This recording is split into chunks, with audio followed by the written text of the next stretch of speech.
তারাপদ রায়ের কবিতা পুরনো শহরতলিতে। আবার যদি ফিরে এলাম, আরেকটু খোঁজ নিয়ে এলেই ভালো হতো। বাড়ির সামনের দিকে একটা কয়লার দোকান ছিল। কাঠ কয়লা, কেরোসিন, খুচরো কেনা বেচা। কেউ চিনতে পারলো না। দুজন রাস্তার লোক বলল, এদিকে কোনো কয়লার দোকান নেই। গলির এপারে রাধানা দত্তের গ্যাসের দোকান, সেখানে খোঁজ খবর নিয়ে দেখুন।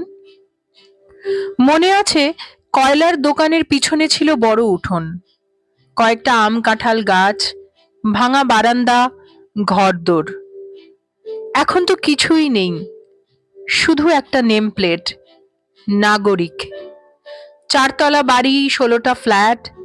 এরই মধ্যে কোনোটায় আমি ফিরে এসেছি, কিন্তু কয় তলায়, কাদের ফ্ল্যাট?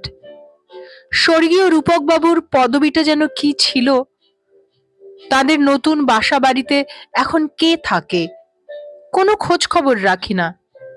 শুধু মনে আছে তার ভাইজি টুলটুলি। না, সেই বাড়িটা জগৎ সংসারে আর নেই। টুলটুলিকে কেউ চেনে না। পুরনো শহরতলির নতুন পাড়ায় বোকার মতো ঘুরি।